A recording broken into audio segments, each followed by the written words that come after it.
Bunyog, bunyog, halikan na kasama ka. Bunyog, kapag buklod ay may pag-asa. May nakita raw ang China Coast Guard ng mga armadong Pilipino sa isang barko sa Ayungin Shoal. Yan ang panibagong alegasyon ng China kasunod ng matapang na pag-iit ni Pangulong Bongbong Marcos sa ating karapatan sa West Philippine Sea. Nasa frontline ng balitang yan, si Rainiel Pawid. May panibagong akusasyon ng China sa Pilipinas sa gitna ng nagpapatuloy na tensyon sa West Philippine Sea.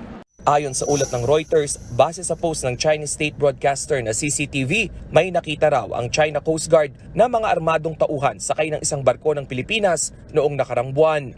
Hindi tinukoy kung anong barko ito pero nangyari raw ito sa Second Thomas Shoal o kilala rin sa tawag na Ayungin Shoal. Wala pa namang inilalabas na video o larawan ng China para patunayan ito. Kinukumpirma na rin ito ng News 5 sa Philippine Navy, Philippine Coast Guard at sa iba pang ahensya ng gobyerno.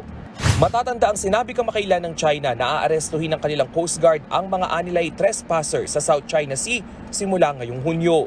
Nanindigan naman ang Pilipinas na hindi nito kikilalanin ang bagong patakaran ng China dahil labag ito sa international law. Matapang ding iginiit ni Pangulong Bongbong Marcos nitong Biyernes sa Shangri-La Dialogue sa Singapore ang karapatan ng Pilipinas sa West Philippine Sea at nangakong poprotektahan at ipaglalaban ang mga Pilipino.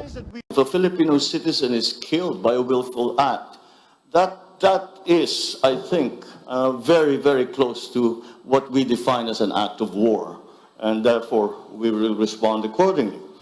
Git ng Pangulo, kung lumala pa ang tensyon sa West Philippine Sea, rito natatawagin ng Pilipinas ang mga kaalyado nitong bansa. Kabilang diyan ang Amerika kung saan mayroon tayong Mutual Defense Treaty. Sa parehong dialogue kahapon, nakausap ni Defense Secretary Gibo Teodoro ang mga counterpart official niya mula sa Lithuania, Canada at New Zealand. Sumentro ito sa pagpapalalim at pagpapalawak ng defense security at cooperation ng mga bansa. Ilan sa mga napag-usapan ng Joint Defense and Military Training on Cybersecurity ng Pilipinas at Lithuania na magandang oportunidad daw para sa Department of National Defense at Armed Forces of the Philippines.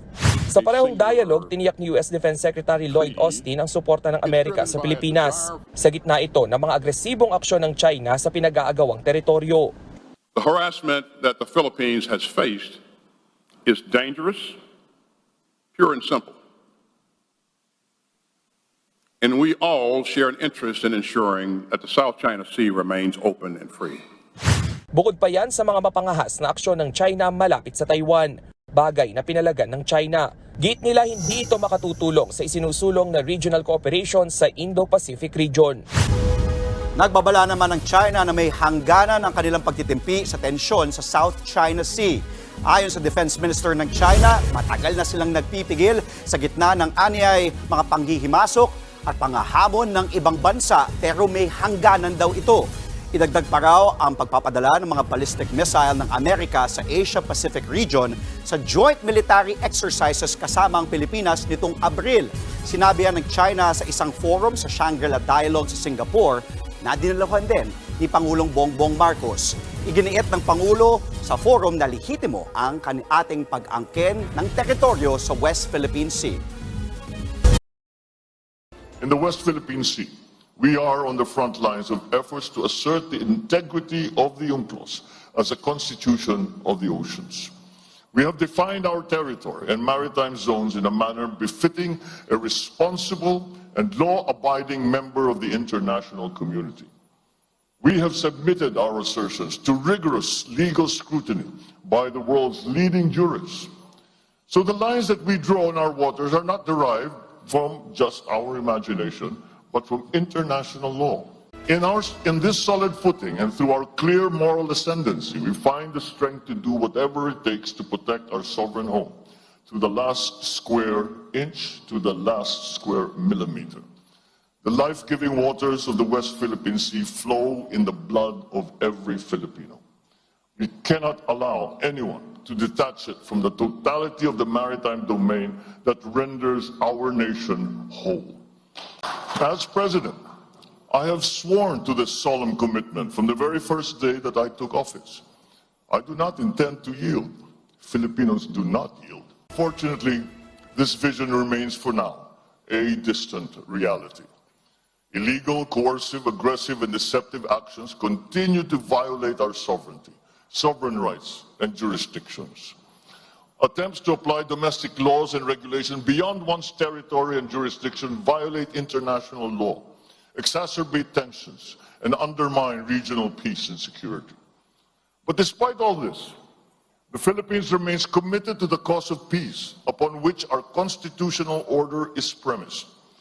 We are committed to addressing and managing difficult issues through dialogue and through diplomacy. The 1982 UNCLOS and the binding 2016 arbitral award provide a solid foundation for the peaceful resolution and management of disputes. Our policy in the South China Sea is built upon these two touchstones.